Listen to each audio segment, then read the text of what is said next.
Salut à tous, c'est Fractal, bienvenue sur la première vidéo de l'année 2022. Alors tout d'abord, je tiens à vous souhaiter mes meilleurs vœux pour cette nouvelle année. Aujourd'hui, on va continuer sur le Crossfire. On va parler du Power Switch qui permet d'attribuer de la puissance de l'émetteur à un switch de sa radio. Et ensuite, on va faire un petit disclaimer sur la première vidéo sur le Crossfire. Enfin, ce sera plus une explication approfondie du LQ et particulièrement du LQ qu'on va retrouver dans le masque DJI. Donc restez bien jusqu'au bout de la vidéo si ça vous intéresse. Nous, on va commencer par le Power Switch. Allez, c'est parti!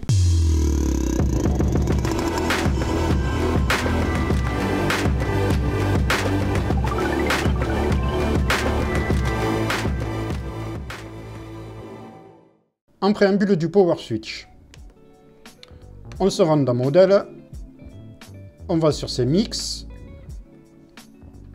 et on s'assure qu'on a programmé tous les inters pour pouvoir choisir un inter qui nous intéresse. Donc moi, celui que je vais choisir, c'est l'inter 11, le SG. Sur ma radio, ça va être celui-là. Donc après, tout dépend comment vous avez attribué vos inters. Ça, vous vérifiez dans vos mix. Soit vous les attribuez maintenant, vous rentrez les inters dans les canaux qui correspondent, soit vous vérifiez le numéro du canal pour le switch qui vous intéresse. Donc moi je vais partir sur le canal 11. Ensuite, pour pouvoir attribuer ce switch, on va se rendre sur Système et on va aller dans son TBS Agent Light. TBS Agent Light ouvert, je me rends dans mon micro TX. Je vais dans mes radio settings. On voit actuellement que je suis en maximum power à 25 mW. Si vous y étiez, par exemple, à 100 mW avec le Dynamic Power On, la radio basculera automatiquement de 25 à 100 mW à la puissance maximum que vous avez autorisée. Le Max Power, il faut plus le voir comme une puissance maximum que vous autorisez à la radio. Donc je vais remettre 25 mW pour l'instant. Le Dynamic Power a une incidence sur le Power Switch. Si vous laissez le Dynamic Power activé, quand vous allez attribuer à votre Power Switch la valeur maximale, lui il continuera à basculer de 25 mW à la puissance maximale que vous aurez décidé sur votre Switch. Bon, ça je vais plus vous expliquer en détail. On peut aussi choisir une puissance fixe en mettant le Dynamic Power sur Off. Pour paramétrer mon Power Switch. Alors, je rentre dans Power Switch. Je vous ai dit que moi, j'ai choisi le canal 11. Donc, qui correspond à mon inter SG. Ça, je vous rappelle, vous le paramétrez dans les mix. Vous choisissez ensuite le canal qui vous intéresse. Donc, moi, mon inter SG, c'est mon canal 11. Voilà, une fois que je l'ai activé, il me propose des nouvelles options. Alors, l'opération mode, on n'y touche pas. Même TBS conseille de ne pas y toucher. Si on force la télémétrie, la radio ne va basculer uniquement que de 25 mW à 4 mW. Enfin, après, ils approfondissent pas sur la notice non plus, et ils mettent bien un disclaimer, attention, ne touchez pas. Donc ça, on n'y touche pas, on laisse en normal. Ensuite, nous avons les trois positions du switch. Donc, switch en haut, switch au milieu et switch en bas. Donc ça, vous attribuez comme vous voulez. Là, vous allez attribuer, si le Dynamic Power est en off, vous allez attribuer une puissance fixe. Ça veut dire, quand je serai en haut, j'aurai 1 watt de puissance. Quand mon switch sera au milieu, j'aurai 500 mW de puissance. Et quand mon switch sera en bas, j'aurai 25 mW de puissance. Donc moi, par exemple, quand j'allume la radio, je vais paramétrer pour qu'il soit en bas. Donc il sera à 25 mW. En même temps, je me mettrai un petit avertissement sonore, ça c'est toujours pratique. Ça, je vous ai expliqué dans la personnalisation des sons comment on faisait. Donc j'aurai mon petit, quand j'allumerai ma radio, ça me précisera que je serai en 25 mW. Ça permet à la fois de ne pas perturber les copains avec qui vous allez voler. Comme ça, vous pouvez faire vos petits réglages de radio tranquillement. Ça permet d'économiser la batterie. Ça permet de ne pas vous brouiller vos appareils électriques si vous êtes à la maison en train de bricoler votre quad, etc. Là, ce sera en fixe. Si jamais vous avez le Dynamic Power allumé sur On, donc le Power Switch va toujours marcher. Par contre, si par exemple j'ai le switch au milieu, donc je lui autorise une puissance maximum de 500 mW. Ça veut dire qu'avec le Dynamic Power, il va encore s'adapter. Cette fois, il va partir du minimum qui peut envoyer 25 mW. Et vous lui autorisez à monter jusqu'à 500 mW. Si vous avez le switch en haut, moi dans mon cas, il y a marqué 1 watt. En Dynamic On, ben pareil, il partira de 25 mW.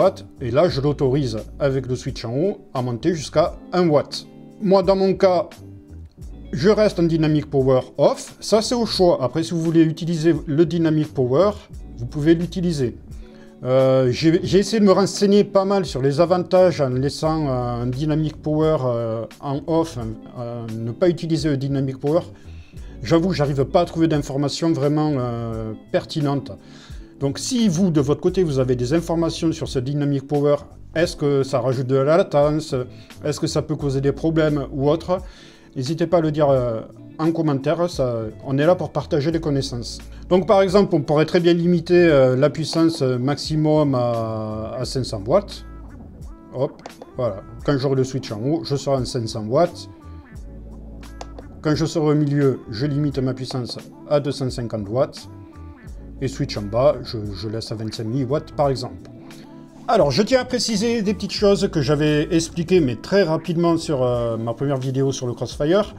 C'est que je vous avais dit, je vais mettre le Power Switch sur mon armement, comme ça, quand mon quad est désarmé, je suis en 25 mW. Et quand il sera armé, il sera à la puissance maximum que je lui aurai attribué. Donc c'est tout à fait possible à faire, il suffit tout simplement de choisir le canal. Donc Power Switch, supposons moi c'est mon canal d'armement, ce serait le canal 5. Mon armement se ferait quand je suis en bas. Donc switch up, il serait désarmé. Par contre là c'est un switch de position mon armement. Donc switch up il sera à 25 mW. Et le switch en bas, supposons à l'armement, je mettrai à 250 mW. Voilà, ça c'est attribué.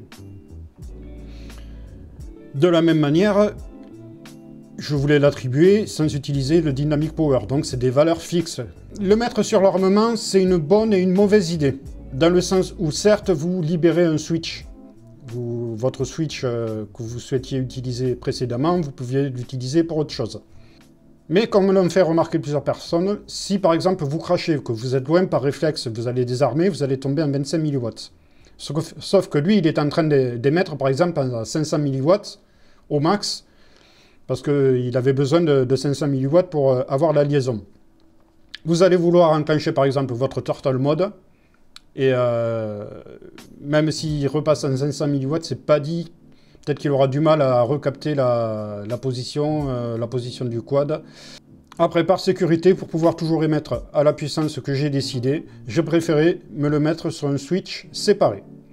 Voilà, donc je crois qu'on a fait le tour du Power Switch.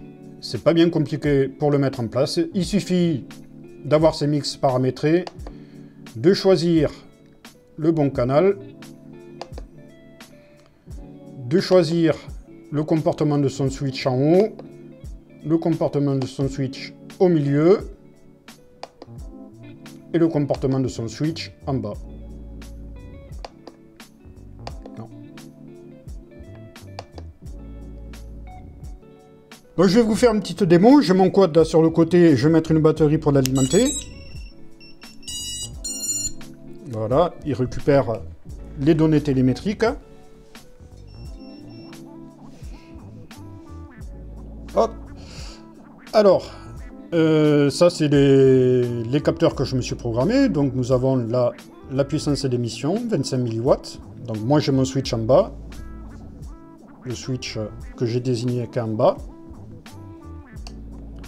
Je le passe au milieu, je passe directement en 500 mW. Je le passe en haut, je passe à 1000 mW. Donc je vais le redescendre. Je vais armer le quad, par exemple. Armé. Donc là, j'ai le quad qui tourne. Je suis en 25 mW, parce que j'ai décidé de rester en 25 mW, comme la législation le demande. Je ne suis pas en France, je peux y mettre plus, par exemple. Je peux très bien passer en 500 mW, même en cours de vol. Ou en 1000 mW. Après, c'est à vous de gérer.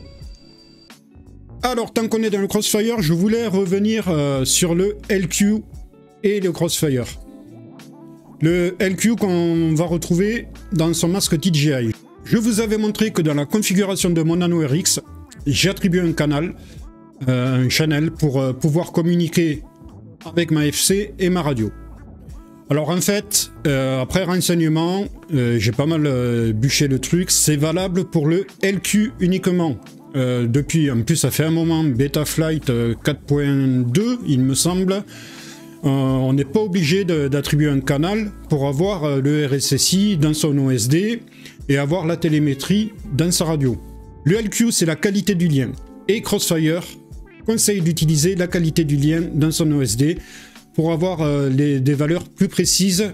Donc si vous êtes sous Crossfire et DJI, toutes les opérations que je vous ai montrées précédemment dans ma première vidéo sur le Crossfire sont valables. Si vous n'êtes pas avec DJI, je pense que vous pouvez directement récupérer le LQ dans votre OSD sans attribuer un canal auxiliaire. Alors effectivement, j'ai essayé, j'ai enlevé le canal auxiliaire. Dans Betaflight, j'ai enlevé le canal auxiliaire 4 en RSSI. C'était l'auxiliaire que j'utilisais. Et effectivement, je continue à recevoir ma télémétrie sans problème. Le seul problème, c'est que je ne peux pas afficher le LQ dans l'OSD. Donc on va revoir ensemble la configuration. Alors c'est toujours très spécifique pour avoir le LQ dans son OSD DJI. Donc je connecte mon quad en USB. Je vais sur Betaflight. Déjà, on s'assure dans ces ports qu'on a bien activé l'UART pour avoir l'OSD. Ensuite, dans récepteur, c'est là donc où j'attribue le canal RSSI. Donc, moi, c'est l'auxiliaire 4. Si vous n'êtes pas sous DJI, vous n'avez pas besoin de le faire. Vous mettez désactivé. Et vous continuerez à recevoir votre télémétrie directement du Crossfire. Ensuite, en mode expert, je vais sur Failsafe. Et je vais dans RSSI.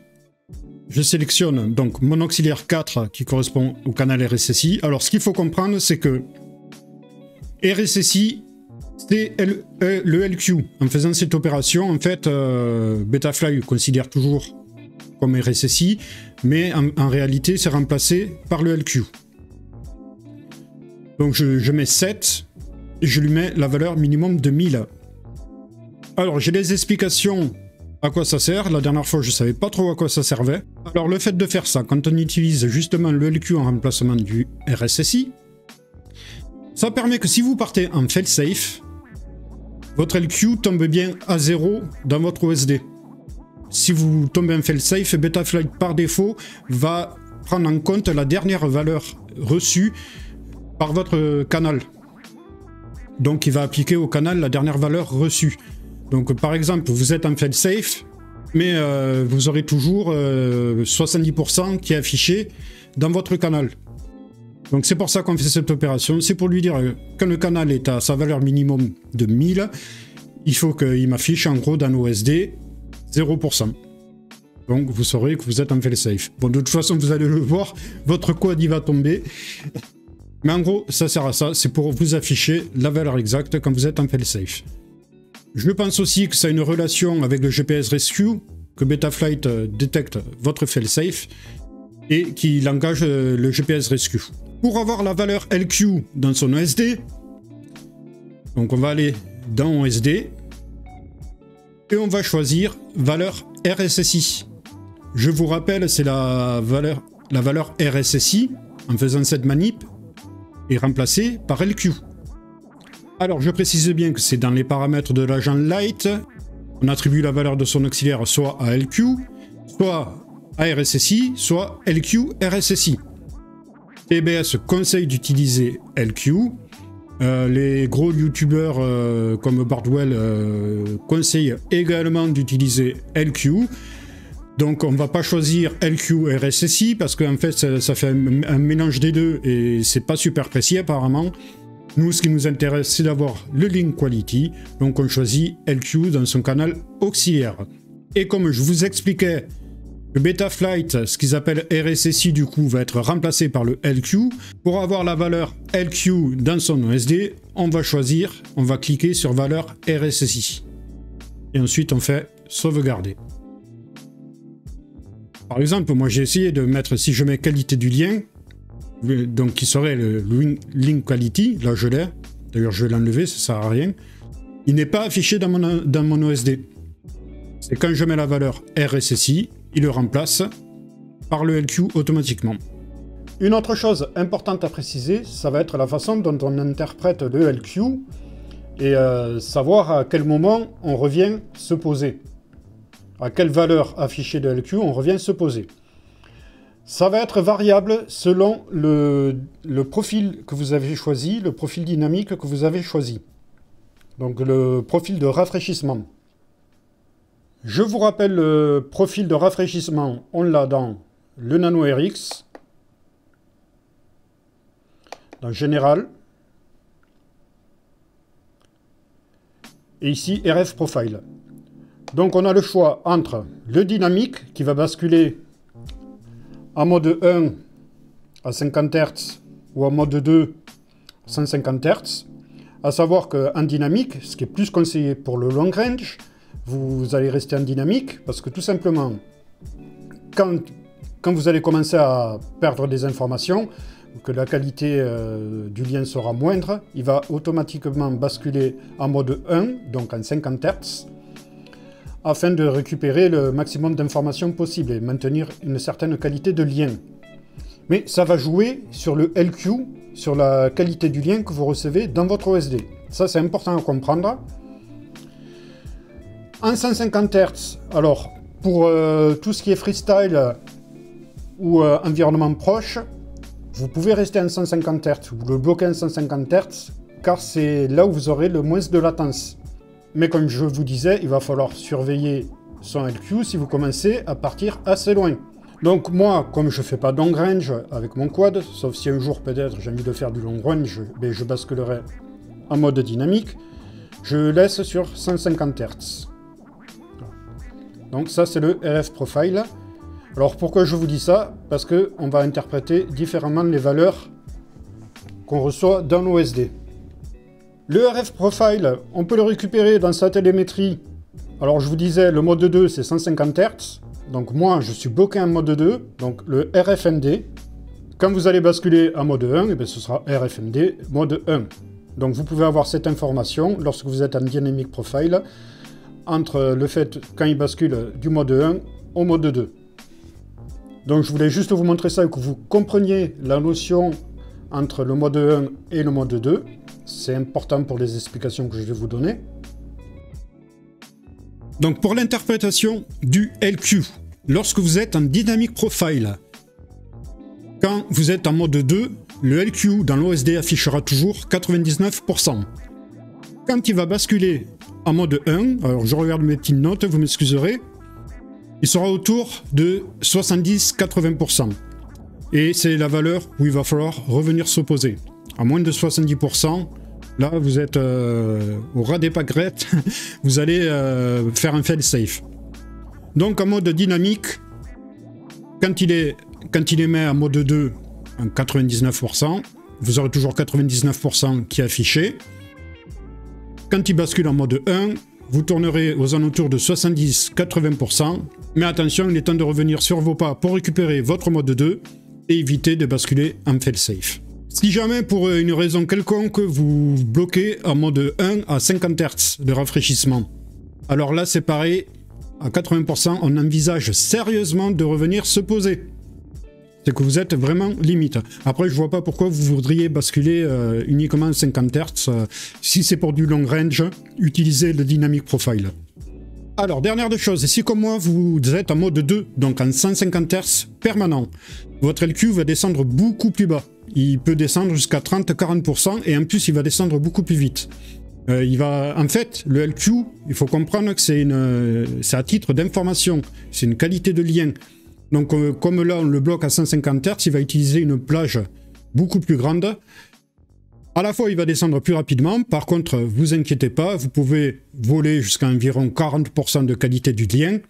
Par contre en dessous de 40%, il faut revenir sur ses pas ou envisager sérieusement de se poser. Voilà les amis, cette vidéo est à présent terminée. J'espère que mes explications ont été assez claires. Je me suis pas mal renseigné de mon côté. Voilà, mais j'aime bien approfondir les choses. J'aime bien savoir comment ça marche. Donc, le petit disclaimer était utile, je pense, pour tout ce qui est LQ et OSD. Vous aurez peut-être mieux compris à quoi ça servait, comment s'en servir, comment l'interpréter. Pour le power switch, bon, vous avez vu, c'est pas hyper compliqué à mettre en place, hein, et ça c'est un peu au choix, vous choisissez un peu les valeurs que vous voulez, vous choisissez le switch que vous voulez, et l'utilisation que vous voulez en faire. Vous pouvez très bien ne pas l'utiliser, moi perso, je vais l'utiliser, je trouve ça utile, ça peut être bien pour pas déranger lorsque je vole avec d'autres personnes et que je veux manipuler ma radio tout en ayant le Crossfire connecté à la radio, au moins je serai en 25 mW, je ne suis pas censé trop perturber les autres personnes autour de moi. En même temps, ça ne perturbe pas. Pour certains, ça peut perturber l'OSD, notamment sur les masques analogiques, d'après ce que j'ai compris. Donc, au moins, vous savez mettre en place votre power switch. J'espère que cette vidéo vous aura plu. Si vous avez des précisions à apporter, ou alors que vous relevez des erreurs que j'ai pu commettre, ou que j'ai pu dire, n'hésitez pas à le mettre en commentaire. Je referai un disclaimer s'il faut. Voilà, on peut tous se tromper. Donc le but c'est d'apprendre ensemble et s'entraider. Quant à moi, il me reste qu'à vous souhaiter un bon vol. Je vous dis à la prochaine pour une nouvelle vidéo. Allez, salut!